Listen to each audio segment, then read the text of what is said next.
And welcome to a very special edition of Inside the Distance podcast. My name is Aaron, the dog guy. I'm here with Garrett. Usually he's doing the intros, but we got a savage guest today who I would like to introduce. Unfortunately, the hair has faded back to my natural brunette color, away from the cougar red. But anyways, it's probably the reason most of you are here tonight, besides to break down fights, is talk to our special guest here, and that's Gillian the Savage Robertson, UFC record holder, Gillian Robertson. How you doing tonight, Gillian? Oh, I'm doing great. Just finished training and just chilling, ready to get back in the cage. Yeah, you've been off for a while since last Saturday, in case anybody doesn't forget, in case anybody doesn't remember. So I'm glad you're taking that medical advice of taking those 9 whole days off. Oh yeah, the ringside doctor said it was a mandatory 9 days, and I was like, shit, I'll be back Monday. It's straight. Yeah. So yeah, me and Dean were back training Monday, and I got a grappling match coming up, so I got to stay ready. Yeah, absolutely. For anybody who doesn't know, Gillian is getting ready to compete in the Submission Underground coming up on July 12th, correct? Yeah, correct. I just started talking shit on one of the posts saying that I would take the winner of Just Guy and Amanda Lowen, and then Chael ended up announcing it at the end of Sub Underground, so that's how I figured out. So it's pretty dope. Yeah, and so I'll let Garrett get in here in a second, but Garrett's a huge fan of you. I'm a bigger fan. I'll say that much. Yeah, he is. He spread his hand, so he went over and beyond. He's got that. Yeah, I had the cougar red hair. Yeah, I had the cougar red hair. My pillowcases are all ruined. They're all red because I didn't wash my hair after the fights, and then it was pretty cheap hair dye. So, I don't have the good, hair care like you. But going to the Submission Underground thing, it really adds up kind of with your whole career, because if we can kind of go back to the beginning here, before the UFC, you had fought Cynthia Calvillo, I believe. In your second or third fight ever of your career? Yeah, I think that was my fourth fight. Yeah. And so it was a decision. And then you got a call from the Tough House, or from the Ultimate Fighter. Can you tell me a little bit about kind of how you got into that situation? Because it reminds me of this a little bit. Well, when I honestly, when I was a low level pro, I was just taking fights wherever I could get them. Like, I was just begging every single promoter across this, the nation, really, just like, if you guys need a 15er, I'm available, because back then I was a little bit smaller. So when I fought Calvillo, it was on 5 days notice. Like, she had a full camp, her opponent pulled out, and I took that fight on 5 days notice. Then right after, I was like 2-2 looking for a fight, and I couldn't get anybody to match up with me. And finally Hannah Cyphers was the one to take it. Mm-hmm. So I fought her, and it was on the 13th or the 14th of May, I think. And then my birthday was the 17th. And then I flew out to Vegas on the 19th to try out for the Ultimate Fighter. So it was all a 1 week span that I was able to do that. So that was pretty dope. I mean, that's just crazy, because it's just I've often said, as I'm breaking down fighters, I like the fighters with a few losses on their record, actually, because it kind of shows that in MMA, you're never going to have a perfect record. There's just too many variables. This is too crazy of a sport, right? So it's learning from that adversity early on in your career. You've taken on very few non-UFC caliber opponents in your entire career. Your first fight was against Hannah Goldie, who's now your training partner, by the way. I don't need to, but it's just that is just crazy amount of experience, and you just turned 25. So it's just do you think those early kind of quote unquote maybe bad, ill-advised decisions ended up really paying off for you in the end? Yeah, I feel like a lot of girls, well, I guess girls and guys nowadays, it's they bum hunt, they're trying to just stack their records. So then by the time they get up to the UFC, they're not necessarily ready for that caliber of fights. But I feel like I have been ready. I got signed when I was 3-2, and I feel like I was at UFC caliber at that point, just because I have taken all the fights, and I haven't turned down a single one. When I was an amateur, I had 11 fights, and then those 5 pro fights were enough to, like you said, I had tough competition the whole time. Yeah. So yeah, I just think that when I got to see in real time the comment from you on Sub Underground, and then I wanted to message you, but you were in the air, so I couldn't really get a hold of you. But I was just watching in real time. I'm just none of this is surprising to me. It all adds up. It's just so consistent with who you've been through your career. It's just like you take the opportunities, and then it brings us into our fight here. So I'll bring us into the fight from Saturday, which I've now watched 10 times probably. I'm like you. I love this fight. And again, the end just is completely symbolic of you. 30 seconds to go. Dean says, hey, 30 seconds, still not too late to get the finish. You don't use any hooks. You just grab that neck and you give it a squeeze. You cuddle that throat. You turn into that blanket, that fucking blanket. Like there's so much. So the way you fight is the way you are as a person. I just really admire that. So I've heard a little bit of your thoughts on the fight. I know you aren't thrilled on it, so I won't ask you that generic question. But how does it feel to have your fight style so represent who you are as a fighter? You have all finishes in your wins. Oh, I guess I would like it to be a little bit more representative, but like the nickname that I have, the Savage, I want to do more damage. I want to be able to go in there and just impose my will. I'm either going to take these girls out early, or I'm just going to be beating their ass for 15 minutes and be like, shit, I just didn't have enough time, Like, but I'm looking for either all 10 rounds or we're going for the finish no matter what. Yeah, I just really think that this fight, I love the Froda fight. I love the Molly McCann fight. Definitely love those fights. Shout out to Molly McCann. If it wasn't for Molly McCann, I wouldn't have gotten to meet you in Boston. So she brought me back, and you were back there. And when I got to meet you that night in Boston after the Macy Barber fight, I immediately knew that there was something even more different about you as a fighter. It was just you weren't okay with the loss, but you weren't harping on the loss. It was just you were moving forward right away. I don't, I guess, what were these 8 months like for you? Really? I mean, it was this, I know it's kind of a general, I'll let you kind of go where you want with it, and I'll let Garrett get in here so he can ask some questions too. But what were these 8 months like? I feel like the last 8 months is just like you said, I try to have short-term memory with this shit. So win or loss, I'm on to the next one already. Like the second I walked out of the cage with Courtney Casey, I'm already thinking about my next fight. That's all that I'm thinking about. Like we're not trying to celebrate, we're not trying to dwell on the loss. We're just trying to get back in there and move forward.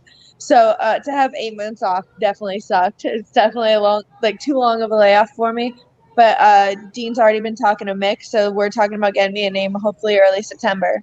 That brings me to one more question, and then I will throw it over to Garrett. I'm sorry. I'm great with the questions, so keep them going.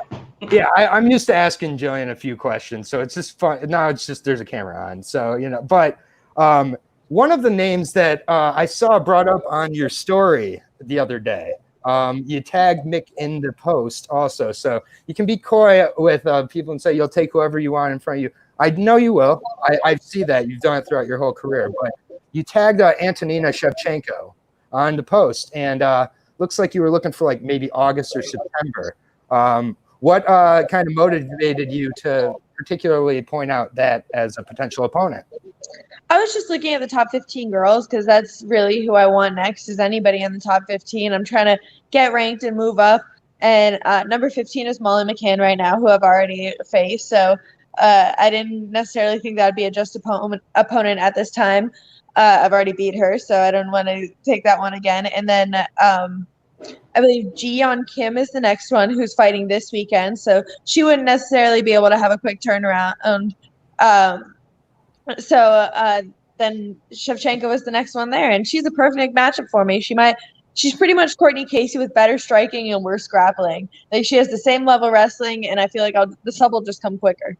I love your honesty. So I'm glad you didn't dance around that because that is exactly how I see Antonina as well. And I would love to see that fight. I particularly think that the fact that you aren't ranked is perhaps the most egregious unranking in all of UFC right now. We hear the complaints about the rankings all the time. I don't know why they're there anymore. The girl who is 15th, you choked unconscious in her hometown.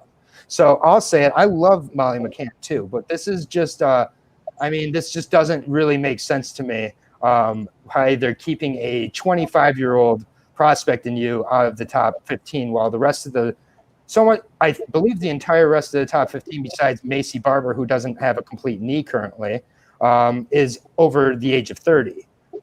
You're hearing fighters like Caitlin Chukagian now say they're not interested in going for belts. They want to just take fights because they want to be a mama.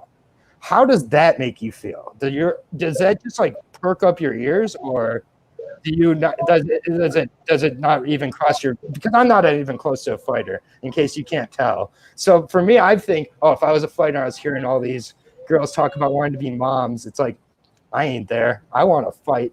I want to smoke weed, and I want to walk my dog Rob. Shout out to Rob. Like, so like, does that cross your mind, or is that just like, that's kind of shit that fans more make a bigger deal out of? Because I'm just like, it's a bunch of mamas in the flyweight division, it sounds like right now. I guess in the future that'll make more, like I'll be looking at that more, especially like once I start climbing the ranks. A lot of these girls are on their way out, and I'm just on the way up. So, yeah, it definitely, I guess I look at the possibilities in the future, because a lot of these girls are going to be retiring, or they won't be able to keep up with me anymore. Yeah, so yeah, Garrett, go ahead and get in here a little bit. Yeah, go ahead, buddy. Yeah, no, you're good, man. But I just want to say thank you so much for coming on, first and foremost, and also thank you for making us a shit ton of money last weekend, because that's what we're here for, and we called you absolutely dominating her. So thank you so much there. But what does it feel like to be a record holder in the UFC, the record holder in the most finishes inside the distance? Honestly, like just to see that like my name is like in the same ranking and even on top of Ronda Rousey, I feel like is mind blowing to me. Like she's literally the pioneer for women's MMA. Really, she's the reason that we're in the UFC, and to be able to beat her record is just it's like a dream. Yeah, I mean, yeah, it's great to see. Yeah, but where do you see, like, where do we go? Where do you go from here? Like, what's the next step? Where do you see yourself maybe like a year down the line from now? A year down the line, shit, a lot can happen in a year. I definitely see myself climbing the ranks. Maybe like I want to have 3-4 fights. Like I want to go back to back to back. You know, I'm ready to fight all the time. I'm ready. I'm trying to stay active. I'm trying to always stay in there. So if they can keep me in there, and I'll just keep on climbing up until I get to Valentina. Yeah. And one thing I think that is, interesting about you leaving ATT is that I think you're a little bit ahead of a trend here, because we're seeing a lot of fighters now that are specifically tailoring their camps to them and to improving them and improving those within their team. And I know that you have a incredibly solid foundational core of people in your corner, starting with Dean, who you've been with since you were how old? 16? Yeah, correct. I mean, that is it. I mean, that is just, I think that is a relationship that the UFC would be smart to start to advertise to some of these casual fans, because Dean is absolutely amazing coach, and the trust that you two have in each other, it's a very dangerous combination. So shout out to Dean. And we at Fight Bananas, we love you, Gillian. So for you to be the first person to get to be on our show, it means the world. There wasn't another choice. I called you a lock last week. I never say that word. I said it. It's like there wasn't ever a point where I was spraying my hair where I was like, I'm going to look like an idiot here. It was just like, it was so easy. It was just, and I mean, I'm just really, really proud of you. It's been an honor to be able to follow from afar here, your journey here, and just, I just have a huge amount of respect for what you do and how you do it. You don't say it, you do it. But just getting back to the fight one more time on that subject, I loved getting to hear your voice in that fight. You were just flowing. She had her fingers inside your glove, like the ultimate compliment. When they start to cheat, I've got to imagine, as a grappler or any competitor, when they're cheating and it's still not working. It's like you were able to talk to the ref, say, she has her fingers in my glove. I have a perfect screenshot that I sent you of you smiling as you got the choke in. Like, what a fucking psycho. Like, you're like, good Lord, like she's in absolute agony and you're smiling. Like she's, and with you, would, if there was no crowd for every fight, would you prefer that? Because it seemed like it allowed you to get into Casey's head even more. Honestly, like with no crowd being there, it was like almost awkwardly chill. Like obviously you're in a freaking street fight, technically, you know, you're in a fist fight, and it was just like so relaxing and so chill in there. And yeah, I don't, without a crowd, it definitely makes a huge difference. Like just for the vibes when you're walking out, and you can hear your corner. Like she was talking to her corner the whole fight. I was talking to my corner. Like I was talking to the ref. Like it was just a very chill scenario in there. Yeah, so like, I mean, she called you a fucking blanket at the end of the second round. Like, how did that feel?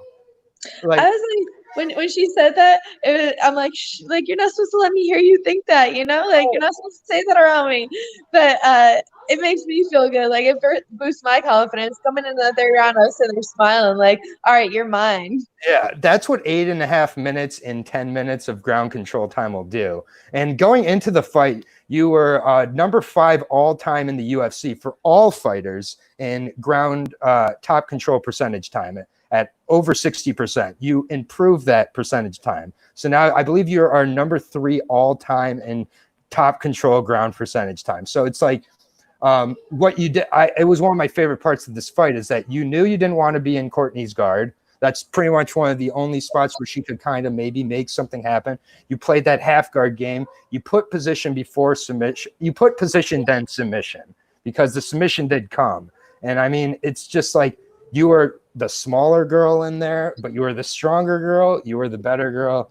I mean, and it's like you look at your face 4 days out of a fight. I'm like, weren't you in a fight on Saturday? Because I can't really tell. Like you've had more marks than you from sparring. So this is, and you know, I'm not trying to, you know, down Casey because she was a ranked opponent, which people need to remember. She was ranked. And just because you made her look so much like she shouldn't be ranked, it doesn't change the fact that she was ranked. That just shows how good you are. So I think that sometimes the media kind of forgets that, and they maybe think, oh man, we shouldn't have ranked Casey, rather than thinking, well, maybe it was the girl who faced Casey who made her look like the unranked fighter. Casey currently looks like she's making a plan to go back down to 115.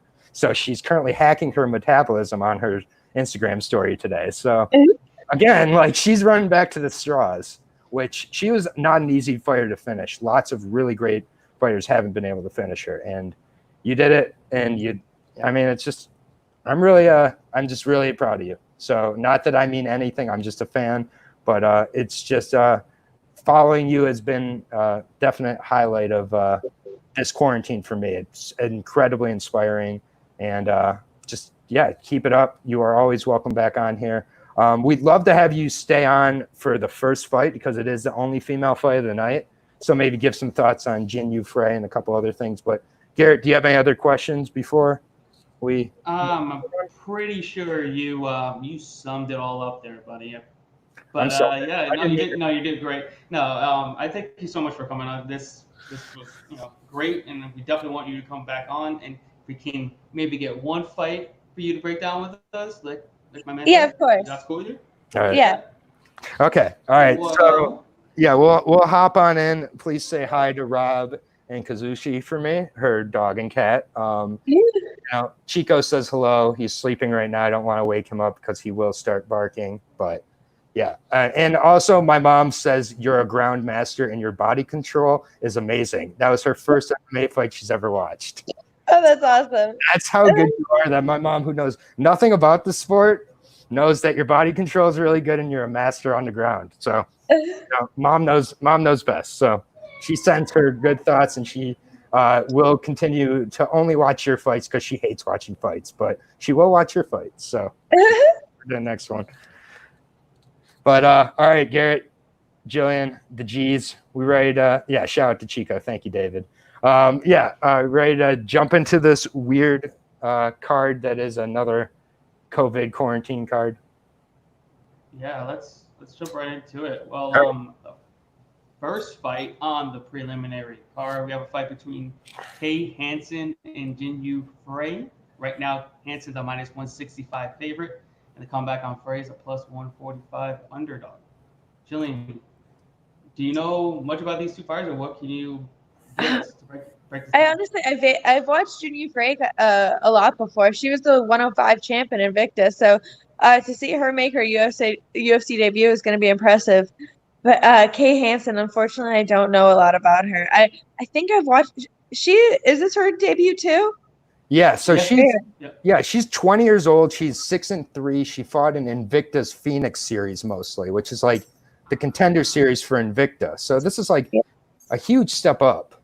And like, what are your thoughts? I guess since you don't know specifically about Kay, like overall, your thoughts of a 20-year-old 6-3 girl facing a 36-year-old former champion with, you know, double the amount of fights. What do you think about that kind of scenario? You kind of had a similar scenario with Barb on Tough.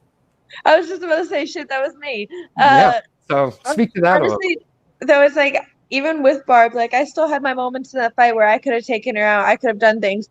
So I actually think I have seen Kay Hansen, but she's more of a grappler, right? Yeah, she also was an amateur boxer, but she's 1-4 as an amateur boxer and 0-2 last year in boxing. So so no. yeah, so not really. You could say that. Okay. But yeah, it's really it's where Jin's at too, like where she's at in her like being 35 plus. I feel like that range is like, I don't know, when I fought Barb, she was still strong as shit, but she's also Junior Frey's also a tinier girl. She's an 05er. So I don't know. I almost want to go with Kay for this one. Okay. Yeah, so I mean, this is Jin's first fight at 115. So is that Rob? Yeah, that's Rob. Rob, hello. Chico says hello. Oh my God, he has such a beautiful voice. Hello, Rob the dog on Instagram for anybody who's not following him. You know, he's been a little inactive lately, but he's been focused on Jillian's, you know, progress here. He's trying to support her. But yeah, he's got a cool new ball too. Yeah. Oh, nice. I'll have to check that out. Looking at this fight, I don't know much about Kay. I did watch her boxing fights, and they weren't very impressive, but and her footwork is a little bit plodding. She fights most of her fights at 125 also, so I'm concerned about the weight cut coming in here for the younger, bigger fighter. There's just too many unknowns. We are a betting podcast, so I would say that for me, I'm fading this fight. I'm not betting it. Like if I were to bet, I would bet on Jin just because I do believe her experience could maybe take her to a win, but it's also, she's never fought 115. She's going to be a lot smaller, and I don't know where she's at 36. I mean, when we looked at the speed at which you fight at compared to even Roxanne and Lauren, I mean, there's just a velocity difference there. Mm-hmm. And there's just an overall, a little bit of an edge that starts to come off, or maybe, you know, around 35 or 36. So they got that grown woman strength then, though. It's exactly. A different type of strong. You're right. And I haven't been manhandled by enough grown women. So you know, I have to trust your experience on this one. But yeah, I have been finding a lot in this in these quarantine fights that the experience is paying off. We saw with Jim Miller last week. We've seen with a lot of fighters that you're not having as much time to get into your comfort zone. So it's like the more experienced, you know, fighter in these kind of unusual scenarios is doing better, which is another reason why I think you did so well last week. I mean, so I would, if my official pick will be Jin. Garrett, what's your I'll say Jin by decision. I think she just is able to, outmaneuver, outthink Kay, and just edge it out. I don't see a finish for Jin, but I think her experience could be the difference. She's a champion. She's fought better competition. So those things are just what make me want to put a small wager on Jin as the 160 underdog. So yeah, not crazy about a 20-year-old favorite on short notice. I mean, it makes sense, but Kay Hansen got that super strength at 115. I don't know what she's on over there, but I think she's going to be way stronger. She pushes forward. She has really good cardio. At 115 pounds, she's going to be the bigger, stronger fighter. You know, Frey's coming up from 105. The age, short notice, up 10 pounds. She's going to be defending takedowns the entire fight. Don't know how her Carter is going to be on that short notice kind of thing. They're both on short notice. Yeah, but one's at her natural weight class. The other one's going up 10 pounds. So you're defending against a much bigger and stronger woman than you've had your entire career at 35, 36 years old. I don't know. It's a really toss-up. I don't like the line on Hansen. Yeah, it's a little steep. 165 is just crazy for a UFC debut or 20 years old. Mm-hmm. Maybe the decision line plus 150. That's playable. Over 2.5 rounds, also playable. But yeah, this is definitely a stay away fight. Yeah, this is like about as opposite as I felt from Gillian's fight last week. Completely unsure on this one. If I'm wrong, I won't be surprised. Gillian, just before I let you go, like I do owe you some money from last week. So we'll figure out something. But because I not only bet on you inside the distance, I bet on you straight up. I bet on you in every single one of my parlays. I also bet on you in the third round. So. Yeah, I bet on you by submission too, so at least I got some part of that. Plus 460. So we got a lot of money, you know. And we thank you so much. Yeah, well, you're welcome.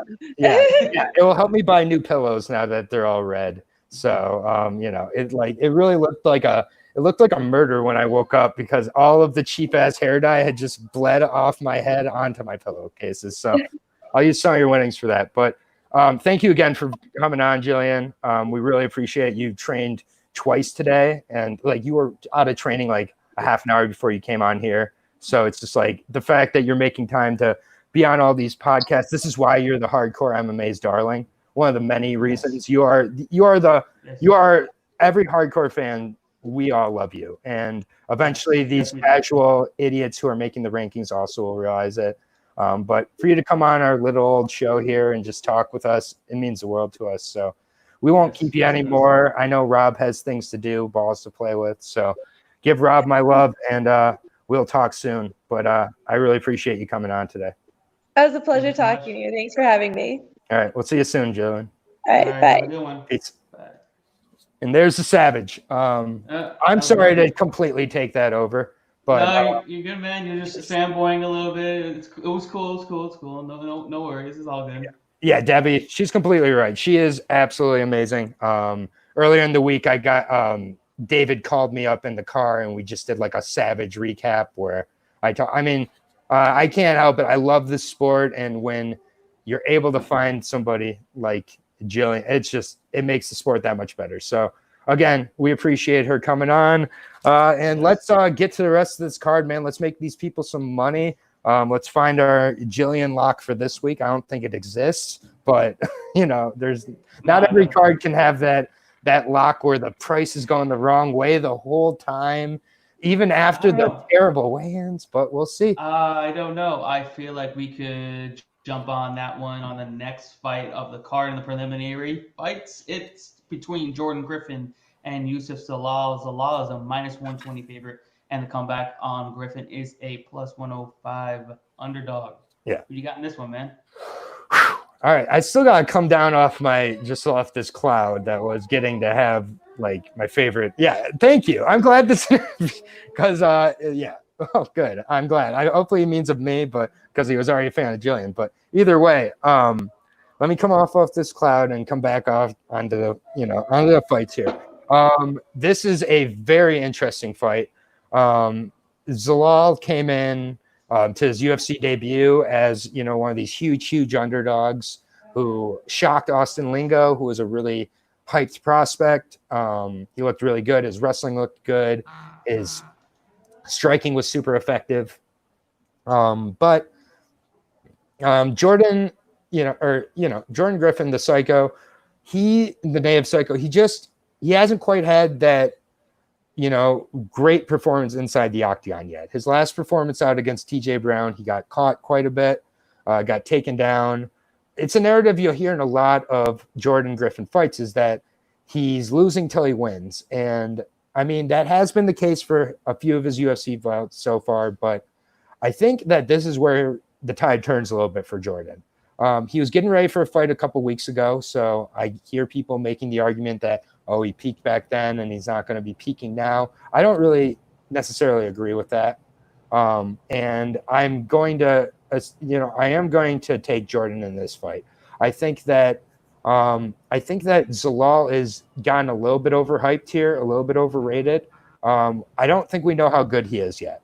A lot of the competition Zalal has faced has been beyond subpar. And Jordan Griffin has a ton of experience and fought some really, really good guys. And he is a finisher also. And I do think that he has the ability to be winning and not just come back. So I think that Jordan Griffin in this fight, I like for him.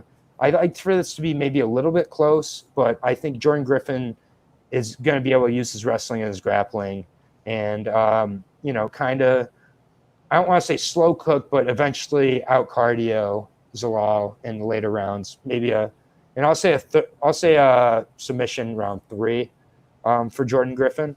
I think that if the over/under's 2.5, that would be tough to bet. But I like Griffin, and I think he can get a finish here against Zalal. So I'll take Griffin by 3rd round submission. I am with you 100% on Griffin.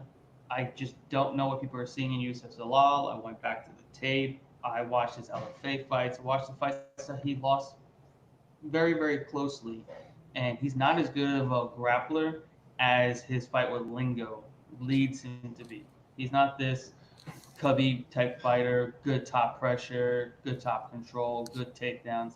It's not true. He just fought a very one-dimensional brawler. That's it. That's all he fought. Someone that doesn't know how to cut off the cage and that's just looking to land one big punch and knock you out. He's not a true MMA fighter, just a brawler. And now he's fighting an MMA fighter with double the experience against way better competition.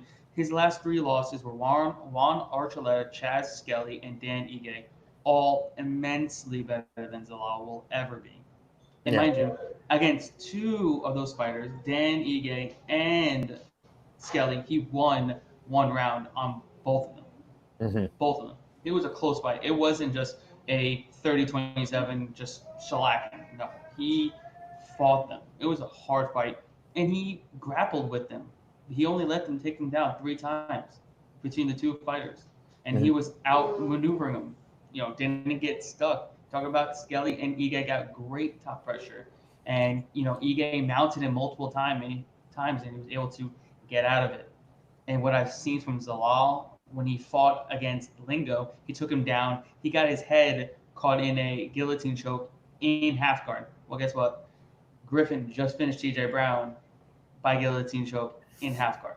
So once he gets that neck, he's going to sleep. And I think Zalal is not good enough on the ground, not savvy enough to not put his neck in harm's way. And we're getting a great price on here on Griffin at plus 105. Most of his fights do not go the distance. You can get him maybe by submission, probably closer to plus 200, plus 250.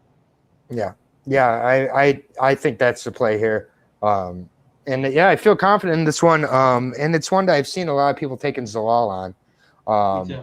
And I just think they're bad. They don't like Griffin more than they are liking Zalal on this fight. You know what I mean? Yeah, I think so too. And we'll see with another fighter later on the card.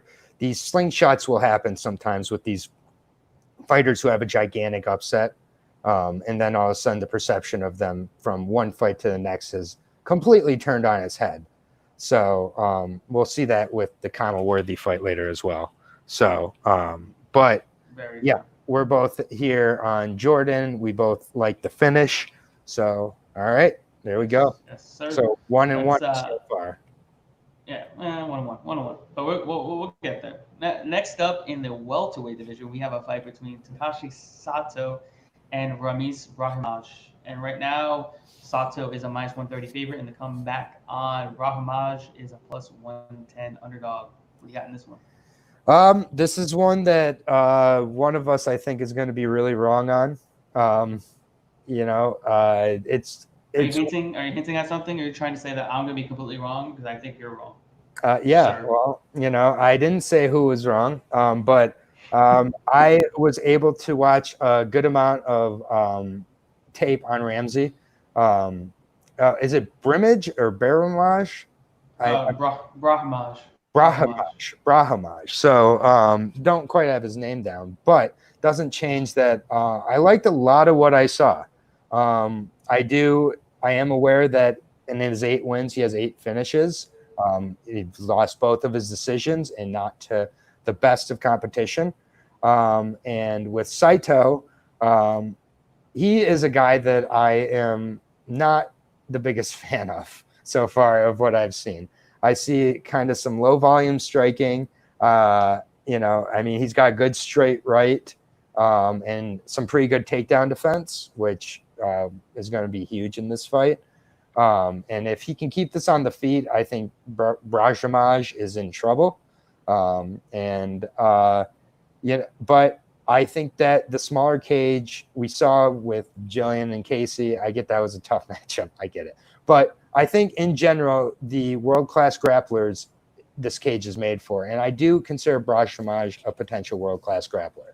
I think that this is a fight that most likely it is leaning towards a sub or bust type of scenario for Ramzan, whatever. But, I think that at the same point, I do respect his grappling. And Sato has fought a lot of not great guys.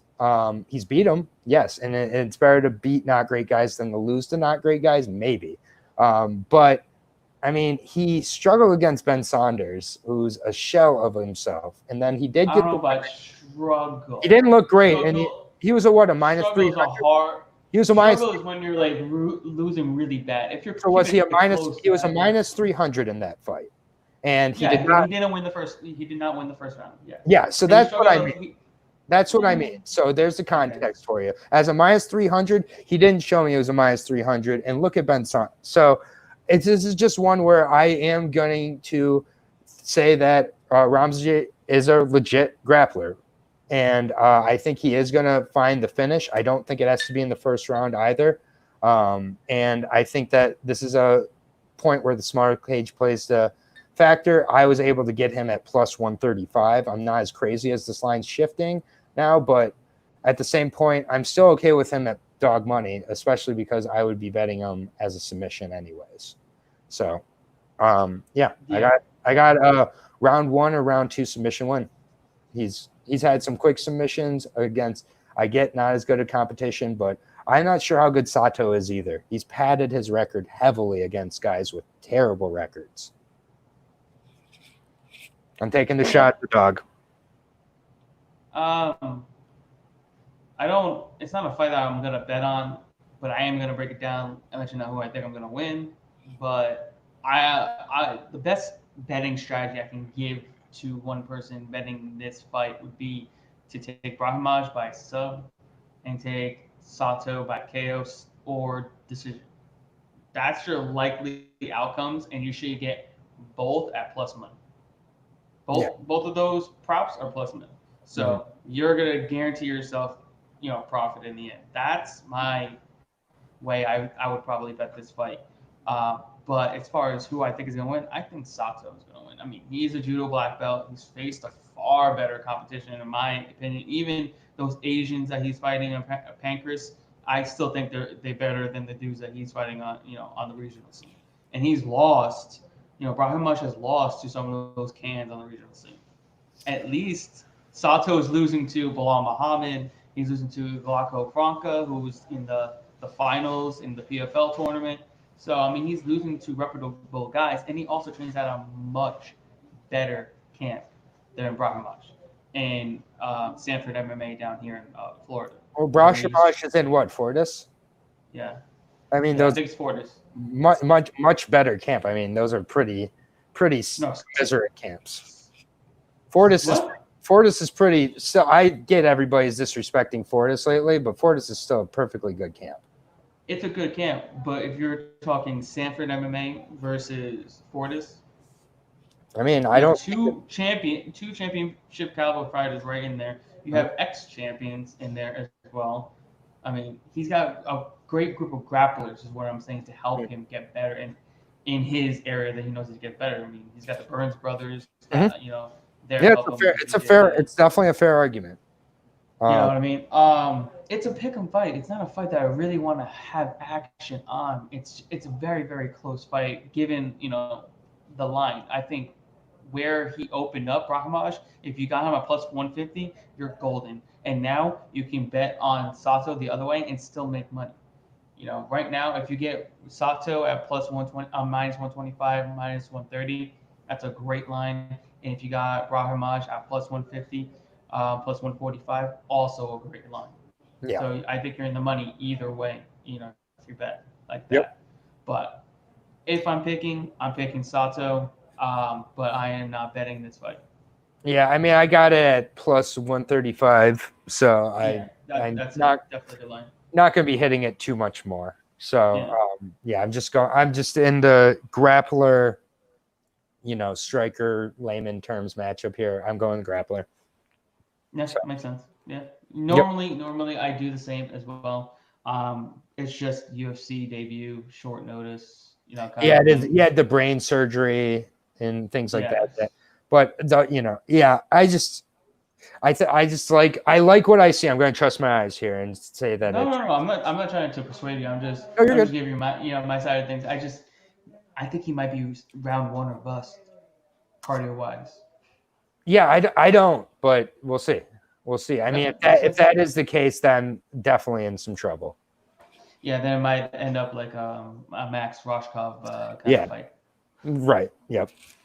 Before we get going, do we want to touch base on that? What are your thoughts on that? I have different thoughts after watching his interview. There was a 30-minute interview he did with MMA Junkie. I highly recommend going on and checking that out. I think it was MMA Fighting. MMA Fighting. They use like the same colors, so I don't know, man. They really need to change their branding. They both use that blue, black, and white, gray. I don't get it. But either one, I think it was Mike Hecht who did the interview. But so whichever one he's on, sorry. But I actually I'm interested to see Max moving forward. I think that we're going to see some very nice lines on Max because this is going to be remembered by the casual fans, and they're going to think he's never going to be able to fight again, and he's always going to quit, and everybody's going to know he's quit, and it's going to be easy to quit.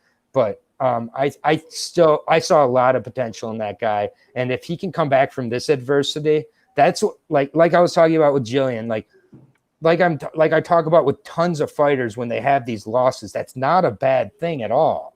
Like it really, again, because then you don't get a situation like Menafield got in against Dwight Clark the other week, where you've been a front runner your whole career, you get the finishes. Now what? When things go a little bit sideways, they've never gone sideways, and just like with Max, they had never gone sideways in his fighting career. At least he was 5-0. Like. Again, I think this adversity could really help him. So I'm actually really looking forward to seeing Max back in there. I don't think he never gets a shot in the UFC again.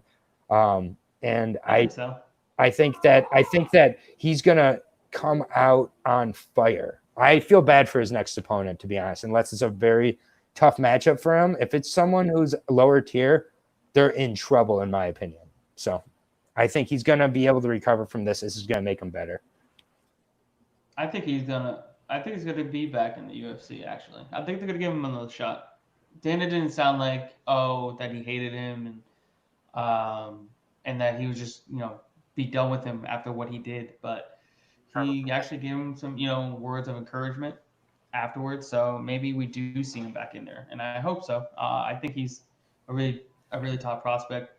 Mm-hmm. Big frame, great wrestling, great jiu-jitsu. So really do want to see him back in there, but. Moving on, in our next fight in the heavyweight division, we have a fight between Felipe Lins and Tanner Boser. Right now, Boser and Lins are basically a pick-em fight. Minus 115 for Boser, minus 105 for Lins. What do you got in this one? Well, this is one that the further along we are getting towards fight time, the less confident I'm getting in it, unfortunately. I know, me too. I'm getting the coldest feet of all time Early on, I loved Boser in this matchup. And I still do, but I really see a huge avenue that he loses here.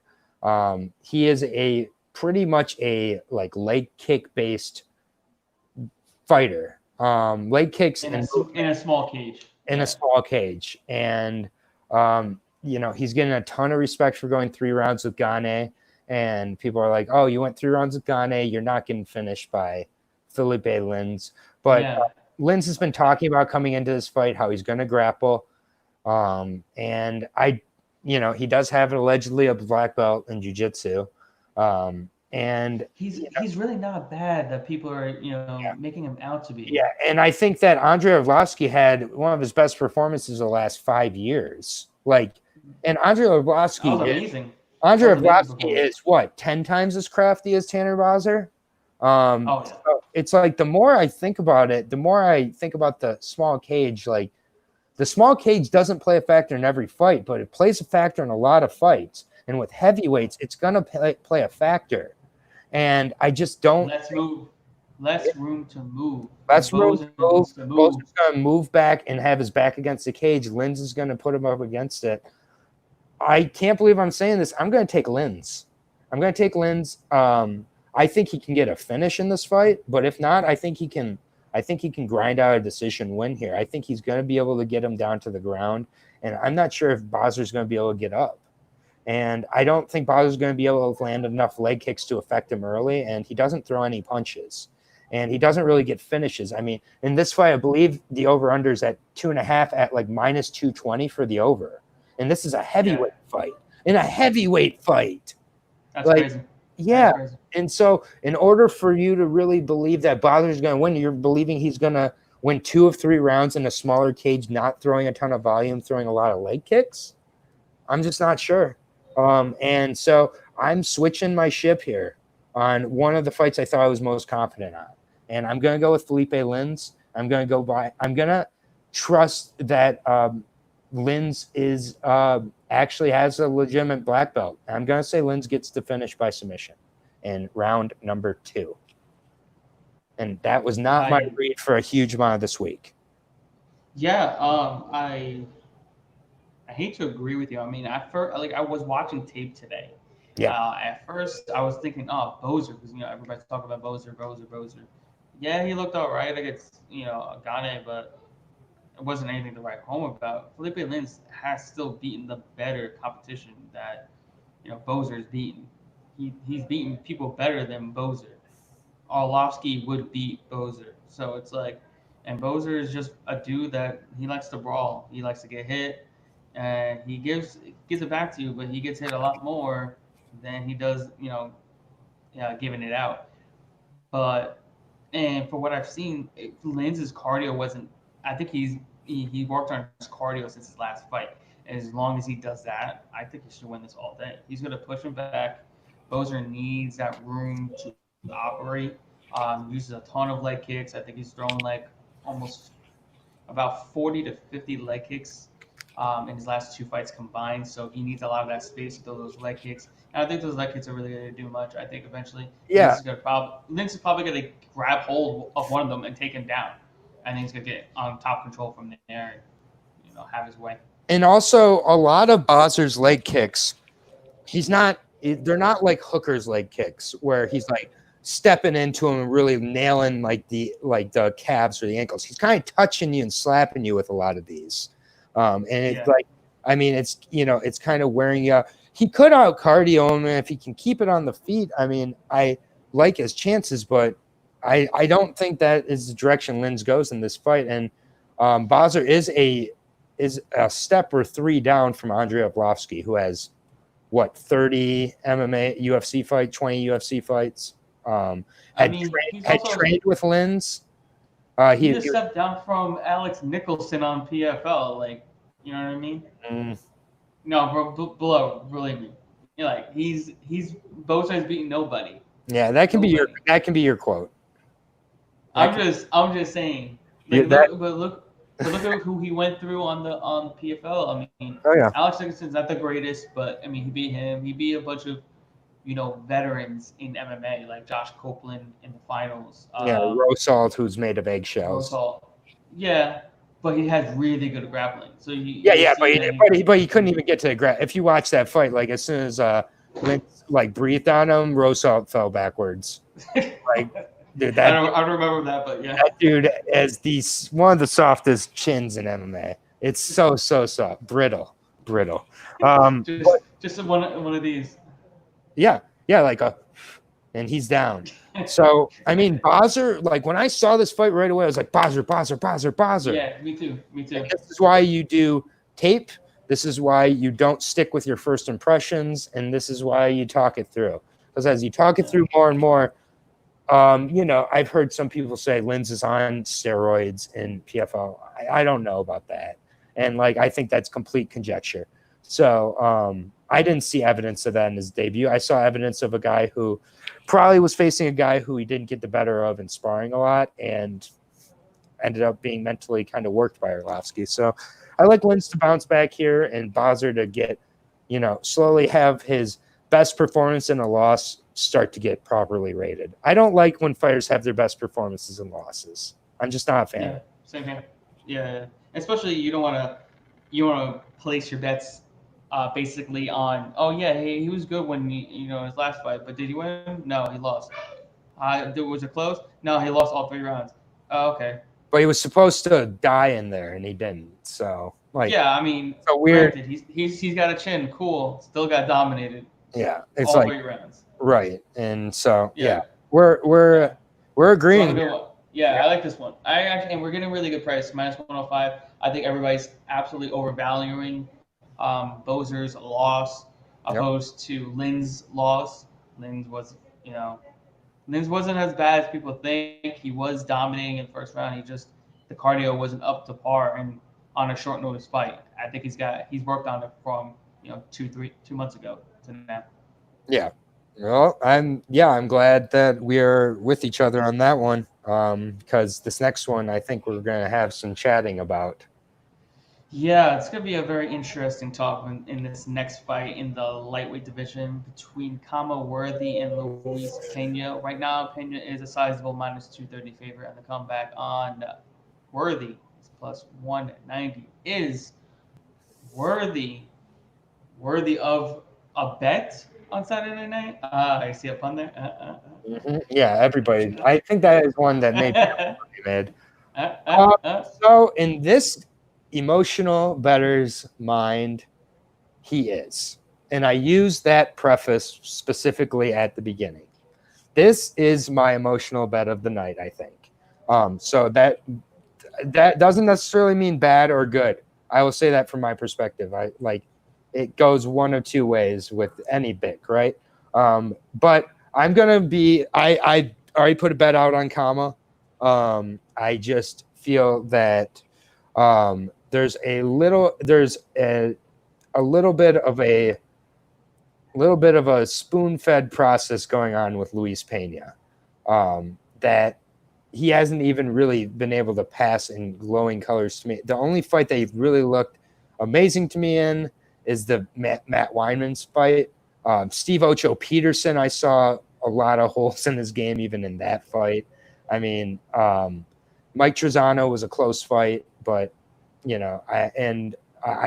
Trezano is a decent prospect, but I don't rate Trezano particularly high. And Matt Frivola, that was a really close fight also. And I think that Matt Frivola is a legit prospect. So, but with Kama, I really like his reach. That's one of the things I definitely like in this fight. We've got a 79-inch reach against an 80-inch reach. So with Luis Pena's reach, so I think you're a little bit off there, but go on. So where are the numbers? Do I have the numbers up? Yeah, they're a little bit wrong. I mean, they're close. They're only 1 inch apart, but 75 and 74. 75 and 74. Yeah, sorry, I had numbers from last week in my head. So 70. Yeah, obviously they don't have heavyweight reaches, but 75 and 70. I was like, damn, they got some long arms. Yeah. So I think that Pena's got a clear path to victory here. He's supposedly a really world-class wrestler. I just haven't seen a lot of it. And, I know he is training with Dustin Poirier, and also if he's training with Dustin Poirier, he's probably not doing a lot of wrestling in this camp. So if he comes into this fight and thinks I've been practicing my stand-up a lot, I'm going to stand, and bang with Kama here. I think it could be a war, and I think Kama could hurt him. And I think Kama has some good cardio too. I don't think he has to come on and get the first round starching necessarily. But it will really come down to if he can use his takedown defense at all, or if it's there. If it's not there, if Luis is able to get those first couple takedowns and kind of ground him, I think that Luis gets a workmanlike decision. But I'm picking Kama, and I'm picking him to catch him sometime in the first 2 rounds. I think that sometimes Luis Pena moves a little bit with his head straight back and that tall man defense. I think the small cage, while I used it for a grappler earlier, I think that Pena is going to look to stand a lot here.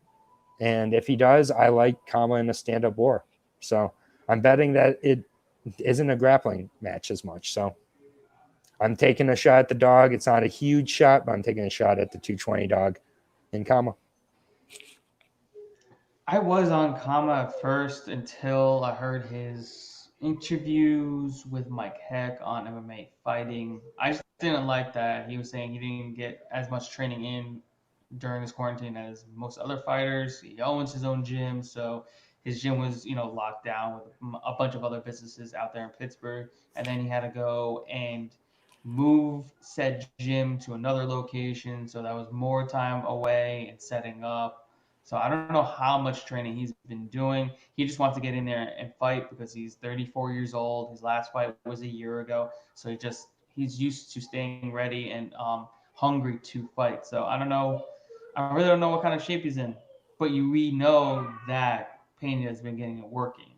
He's been living over at ATT or close by. He's been training there twice, maybe 3 times a day, training with Dustin Poirier, training with Mike Davis, and all those great coaches over there. So I think he's got the much better camp behind him. He probably will be in the better shape. I don't, it's a toss up. I heard that Pena is going to come in looking to strike a little bit more. Maybe I don't know if that's a good or bad thing. It could be a good thing because he's training with world class strikers. I mean, Mike Davis is lightning fast with his hands. Poirier has really good crisp boxing, but we'll get into that a little bit later. But all those training partners that he has there, I think at his disposal is really going to help him in this fight. I don't like the minus 230 price tag. Probably wouldn't bet on him, but predicting this fight, I would have to go with Pena. I just think has the better attributes, and Kama's just been beating nobodies on the regional scene, and anybody good he's faced, he's lost to. So. Mm-hmm. Yeah, and Devontae Smith was a training partner, so. Huh? Devontae Smith, who he beat, was a training partner, so with Kama. Oh yeah, that's true. That's right. Yeah. So there's that there's that comfortability to come in and kind of throw caution to the wind a little bit, maybe. I totally forgot about that. Yeah, after you reminded me, I remember that he just took it on short notice and they used to train back in the day. Yeah, that's right. Yep. And he didn't. Yeah, he took that fight on short notice. He looked really good. He was a plus like 500 underdog in that fight or more. And we haven't even seen him since. We haven't seen him since. So I don't know I don't know what was up with that, because he's very active on social media and everything like that. So, he's and so I'm not sure what's up with that. I'm taking a shot at the dog here. I'm just not a big Pena believer. This fight can make me a believer. Make me a believer here. But if he goes and stands up with Kama the whole fight, even if he wins it, that is not a smart game plan. So, in my opinion, I think he mixes it in a lot. I'd like to see that. So, because I mean, from what I was watching, I've seen Pena doing a lot of wrestling practices. Because I've seen Mike Davis's Instagram, and he's in a lot of his Instagram posts when it comes to wrestling, being one of his main wrestling partners because of his wrestling background back in Arkansas, I believe.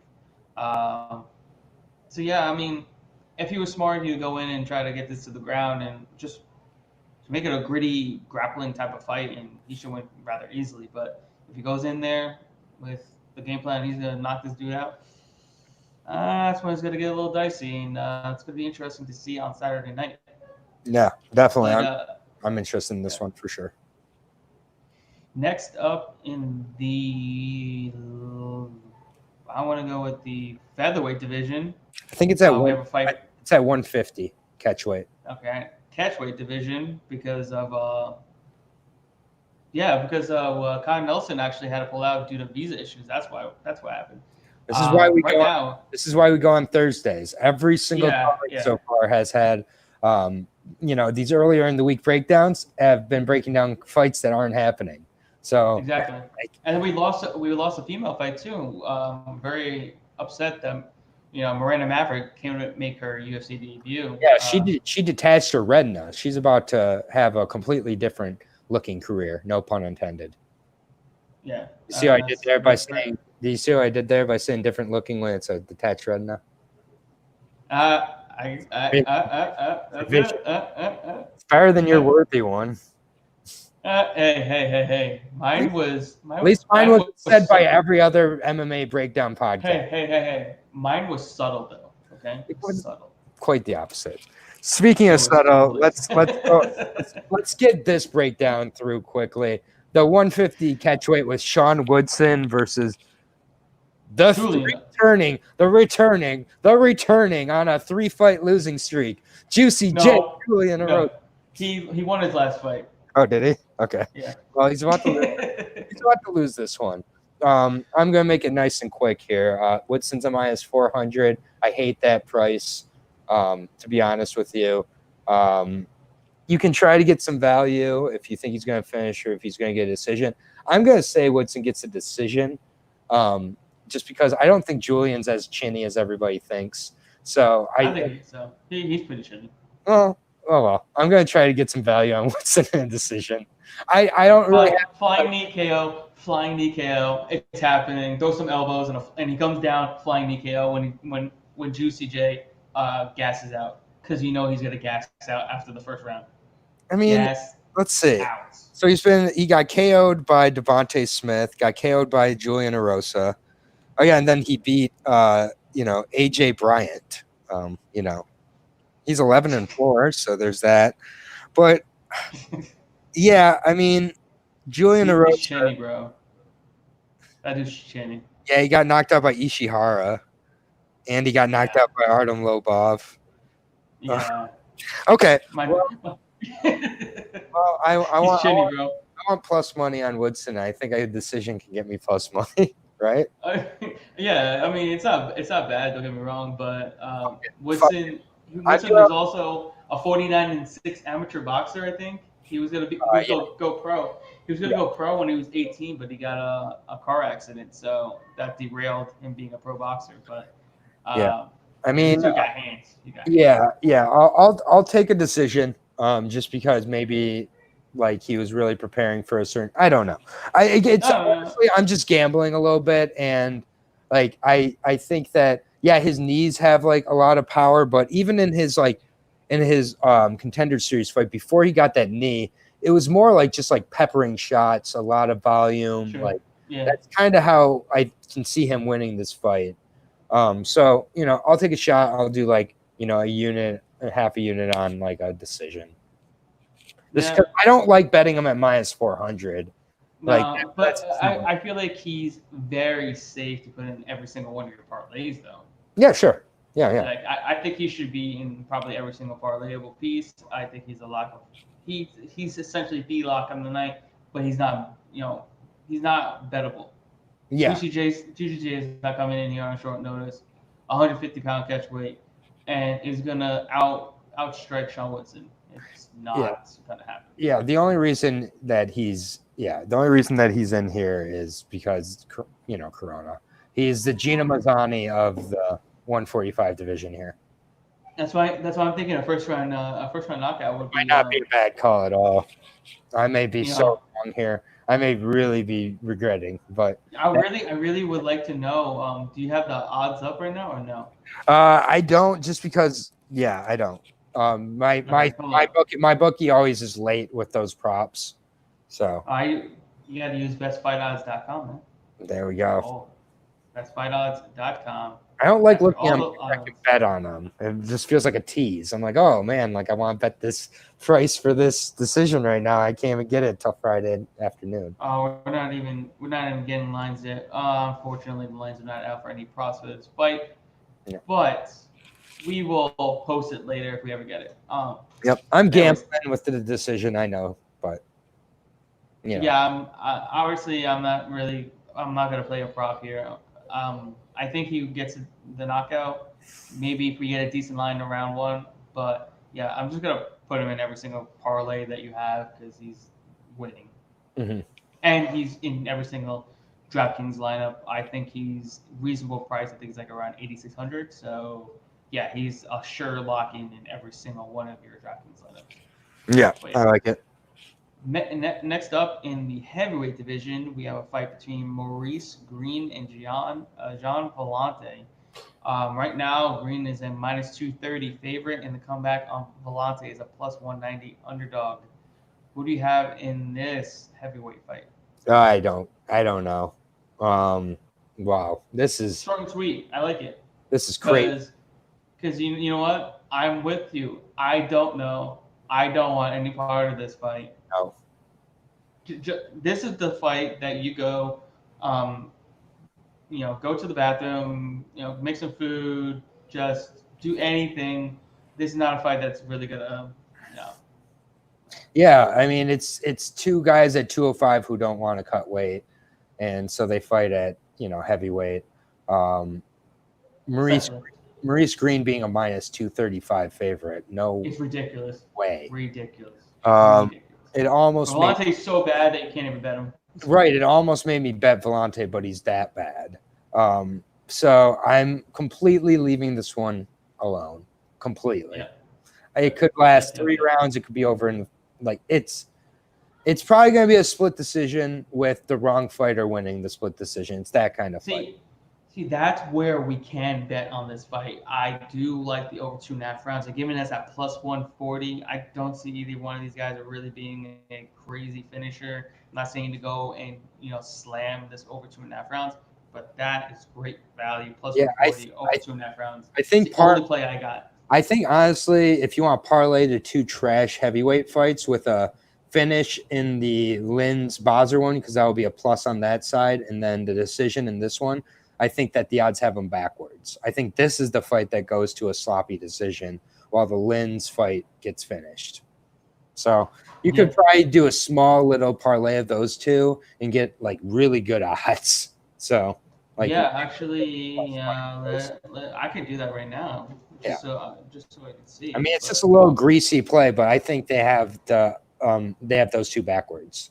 I think that this is the fight that goes to a decision. Neither guy takes too many risks, and they kind of just grind it out. While I'm picking Linz to get the finish. So if we got, hold on, where is Linz fight? If you got the under here, so you got +584 for the over in the Vellante Green fight and the under in the Linz and Bozzer fight, +584. Yeah, I love it. Bad. Yeah, you can throw a small wager on there and get a nice long. $10 win for $58, people. Just $10. Yeah, $10. No, I don't think it's super risky with those two fights. But no, definitely not at all. But yeah, we don't have much going on. I'm not betting this fight. I do like the over, and that's the only play I got on this one. Yeah, and if I have to make a pick, I'll take Green by decision.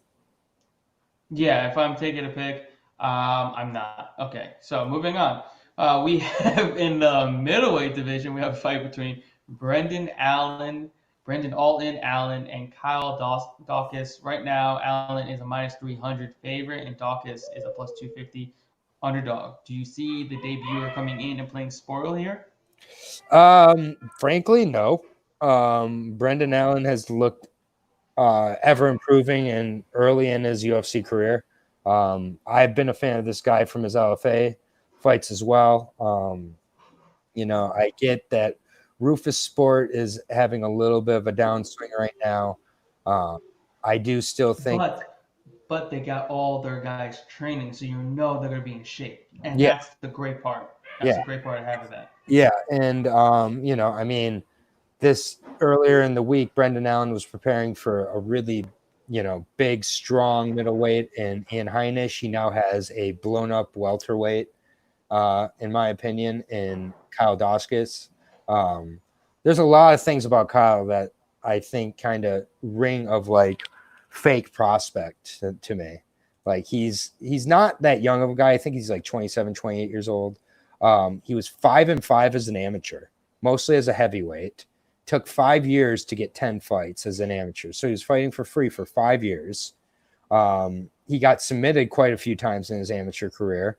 So then I think he really started focusing on his grappling and became somewhat of a grappler, but he's a grappler without any wrestling, who doesn't really have much of a stand-up game and hasn't faced anybody on the level of Brendan Allen. You look at Brendan Allen's last couple of performances against Tom Breeze and then Kevin Holland, and he's looked outstanding. He's facing really good guys, 23 years old. He's constantly improving. I think his stand-up is decent. I think he's got good wrestling. He's got good finishing instincts. This price is correct at -300. And he is one of my more confident picks of the night.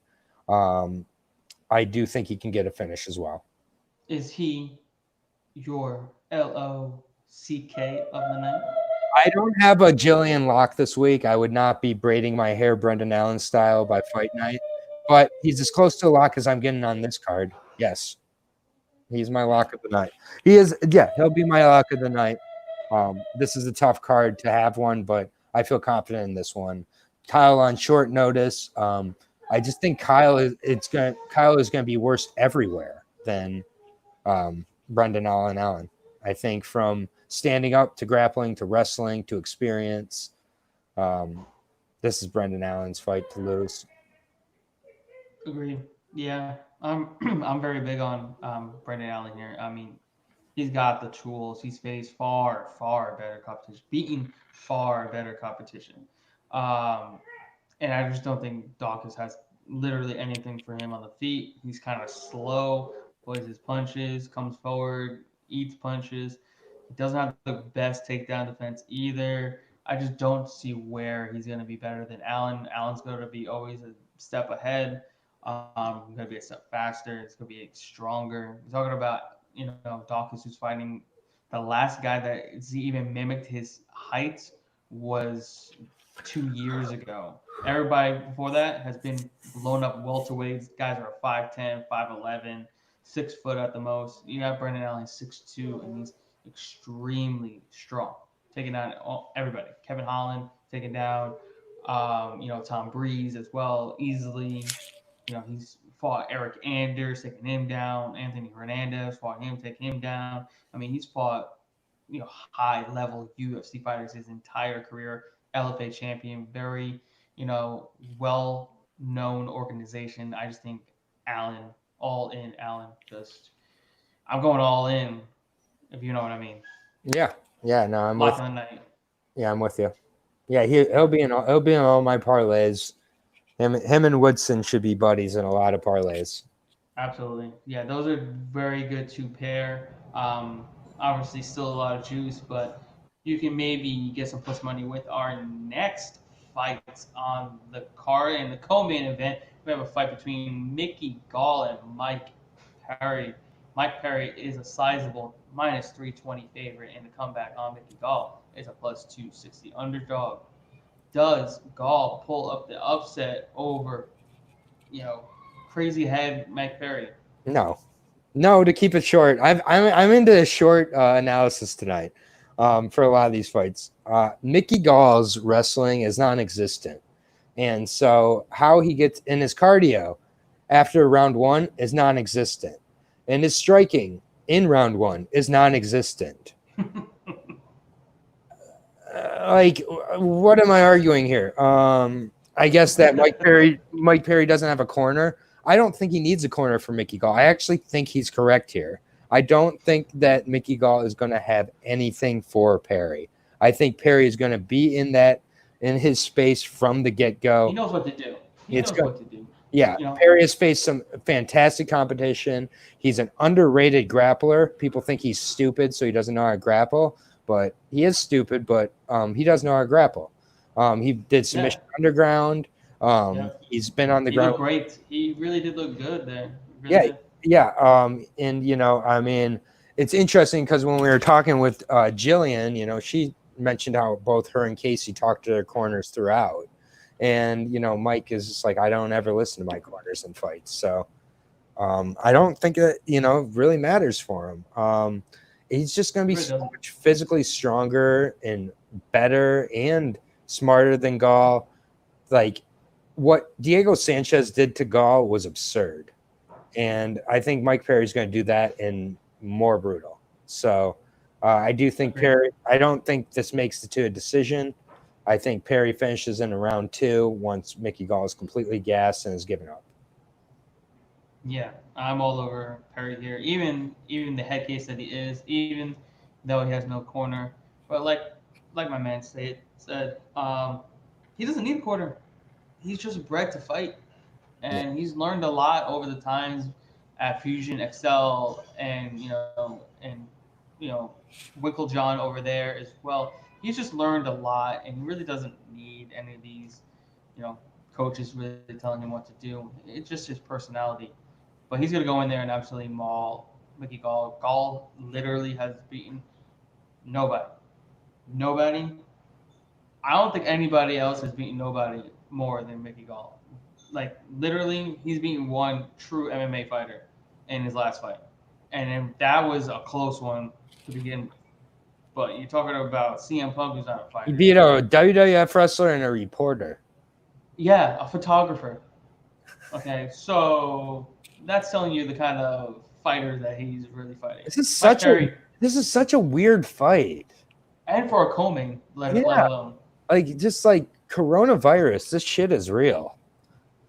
And it sucks because these lines are unbettable. You can't really straight bet them, so you have to parlay them. But I really do think if you load up on Perry, Allen, and Woodson in a parlay at plus 116, you have a fantastic night. Yeah, it's coming in. Yeah, like I've never like 3-teamers are really not what I like to do in MMA. I really do like 2-teamers, but. Oh, I'm a 3-team slut. Give me 3, 4s, 5s, 6s. I love them all. Dude, I'm a parlay whore. Like, so I will be loading up on. I will be loading slamming like small ones. Well, that is a small one, man. Mike Perry versus Gall only goes one way. I hate saying it, man, but even at minus 300, he's still value there, man. Gall ain't doing anything here. Yeah, I can't see it either. I mean, like, his numbers are I'm about to get platinum tattooed under here. That Mike Perry's my lock of the night. Dude, he really is. Yeah. He really is. There is a way Kyle Dosca can steal it away, snatch up a Darce or something, shock the world. There's nothing. Mickey Gall winning this fight would be beyond shocking the world. Like, I don't think I could think of a bigger upset this year for sure. Like, it would be the biggest upset of the year. Yeah. Like, I would say so. I mean, because Gall's just not good. No. You know, how does he win this fight? How is he going to take down Mike Perry, then get to a position to sub him? No. Is he going to knock him out? No. Is he going to out cardio him? No. Like, no. Yeah. No. You hear that, guys? This ain't George Sullivan. Yeah, exactly. Like, see, these are the type of people that he's fighting. Dude, he's faced 3 of like the worst guys in the UFC in the last 5 or 10 years. Bro, it's not been good. Like and Perry's been fighting killers since he got into the UFC. Yeah, and he's got more experience. Yeah, Perry all day. Yeah, Perry. There's not much else to really. There's not much to really get deeper into. I just can't see Gall really grappling, taking him down, and submitting him. It's not gonna happen. So Yep. Let's get on to the main event of the evening, the best fight on this card by a long shot. We Yes. have a fantastic fight in the lightweight division between Dustin Poirier and Dan Hooker. Right now, Dustin Poirier is a minus 225 favorite, and the comeback on Hooker is a plus 185 underdog. Who do you got in this one, my man? Oh man, this is one that I like. I seem to have a different read than a lot of people on. I really have been impressed by both fighters. Poirier has been. You can't not be impressed by that guy. I mean, he really does. It does seem like a guy who weight cuts were affecting his ability to take a shot, overall ability to perform. Now he's at his right division. He's looked great. He's coming off about a year layoff here from Khabib, who, you know, for the most part did what Khabib does. But, you know, Poirier had a pretty deep guillotine at one point in the fight. His grappling, I think, if it is the star in this fight, it will be a easier night for Poirier. I think it's a really good sign if grappling becomes a factor. But again, this is another fight where I'm not sure if the better grappler, and this may be one of my keys to kind of an unsuccessful night, actually, is I'm again saying that I don't think that the better, superior grappler is going to do that in this fight.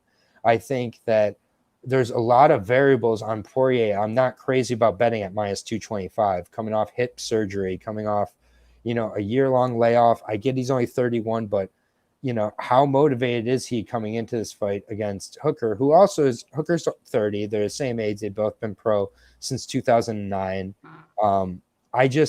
I think that Hooker has some avenues to where he can really be effective in winning this fight.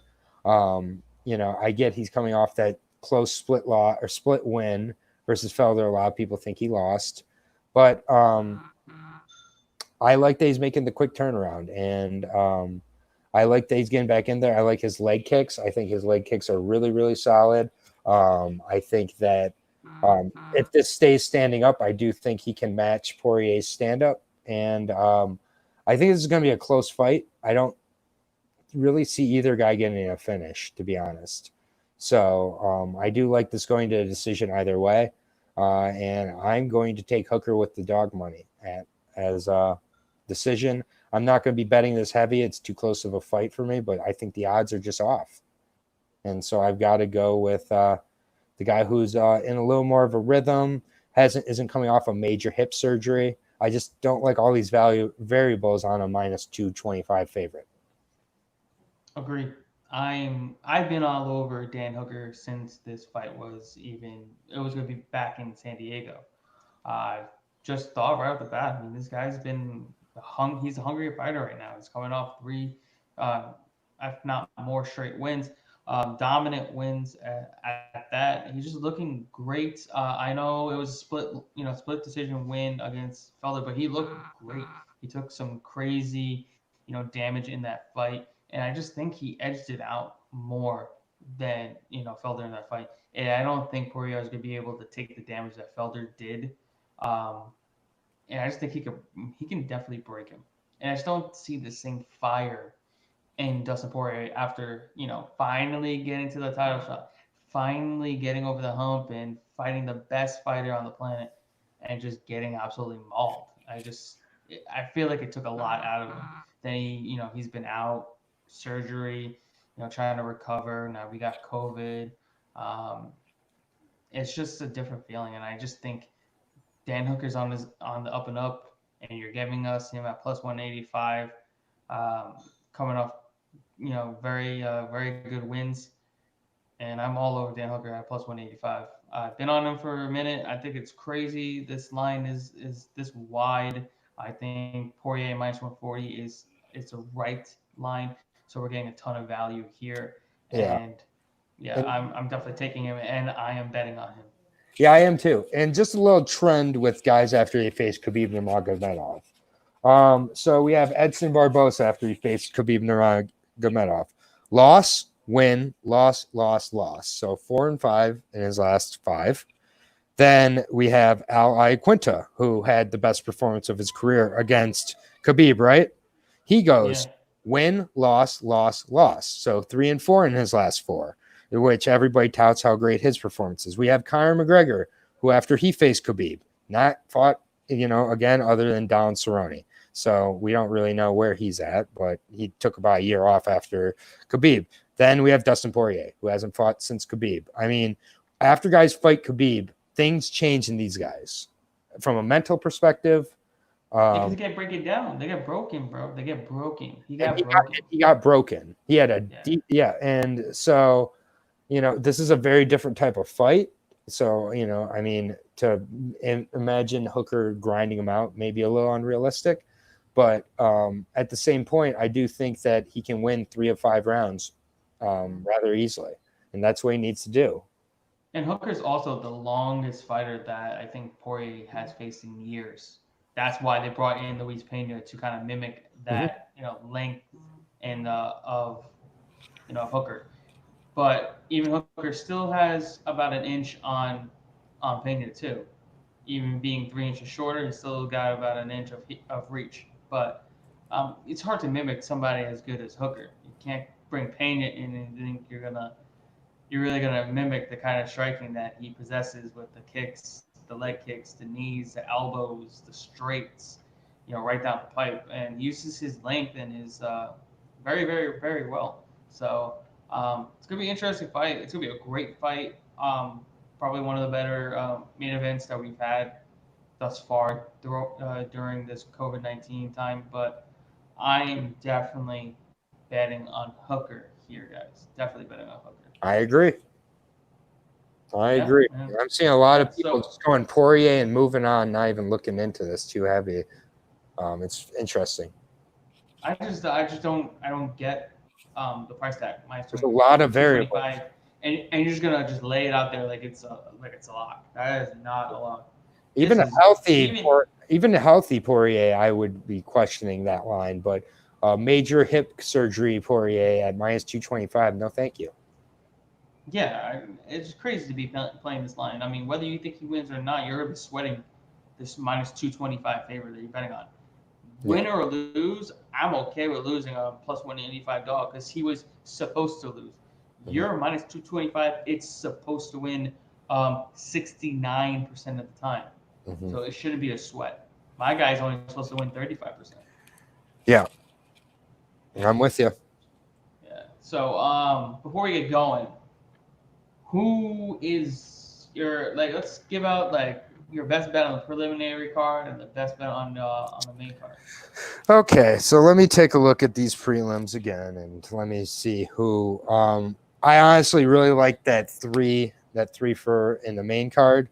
Yeah, that's definitely my favorite as well. I think I'm gonna slam that, to be honest with you. Yeah, I'm very comfortable in 3-fight parlays, and especially when I don't see the one here. So for the prelims, I really do like Jordan Griffin a lot over Zahal, between triple the experience in the octagon. I think better overall skill level. I like Griffin all the way around here in this one, actually. So maybe Zalal has really turned this corner and become this amazing prospect, but I think that he gets kind of surprised here. I mean, I think that I like Linz as well. So I think those two are pretty safe on the prelims. Everything else is dicey.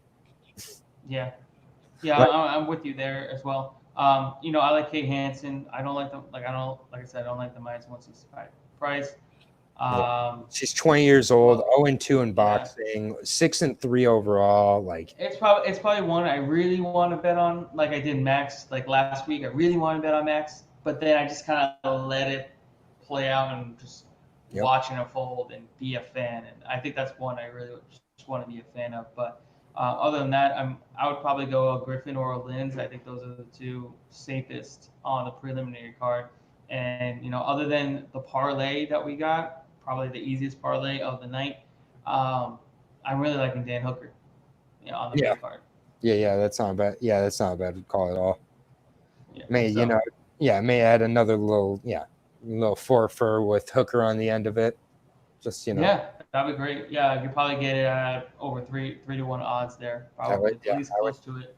I would think so. I would think so. Plus 200 with the plus 160. Yeah, I would think so. Yeah. So that's a good way to end the night. This is the least excited I've been for a card since this has all been back. I'll be honest. But I'm still pumped to be there. We got Fight Island coming up the week after. Lots of fights. 4th of July is next weekend. We'll probably, I'm not sure, but we'll let you guys know if we are up for maybe a show next week, just to, maybe preview a little bit of things. We'll let you guys know, but we're definitely back in full force in 2 weeks, breaking down fights for sure. Yeah, exactly. This is our last fight card for a couple weeks, so you gotta at least savor it. There's the Titan FC on Friday, which I'm gonna bet on every fight on that card because I'm a DGen. Yes, I do like Colin Libert and Christian. I can't really pronounce the last name, but Nistrila. I know I butchered it. Like him too a lot, as well as Danny Sabatello. Those are my 3 locks on that card. Yeah, Danny's gonna be in the UFC very soon. Yeah, I mean, he's probably going to get a TKO or submission win within the first round or 2, and then possibly get a contender series shot, hopefully. Yeah, I think he'll be a heavy favorite on the contender series when he gets there too. Yeah, I mean, he's only lost to a UFC fighter. I forgot who he just lost to. Yeah, I forgot too. But it was a really good fight. Yep. And I actually bet against him in that fight too. But with that said, we are wrapping things up. That's it. This show is over. Thank you guys for hanging out with us, talking to Gillian and all that. We appreciate you guys. We will be back either next week or the following week breaking down these cards. My man, where can everyone find you on social media? Yeah, so I'm Aaron J. Brooks, JAYBROOKS on Twitter, Aaron J. JAY on Facebook, Aaron the Dog Guy on Instagram. So you can find me on here most Thursdays. So yeah, enjoy the fights. Yeah, absolutely, man. We are to cash these bets. You know where to find me at Fight Analyst on Twitter, The Fight Analyst on Facebook and Instagram. Guys, remember to like and subscribe to the Fight Bananas YouTube page. That's all we ask for you guys after this. Leave some comments in the comment section. We'll get right back to you as well. If you guys need any betting advice, we're here for you. So with that said, we will talk to you guys later. You guys have a good one. Have a good night. Get Gillian Robertson in the fucking rankings. Yes, sir. Fuck. UFC record holder is still not in the rankings. At Dana White. At Dana White. Uncle Dana. Peace out.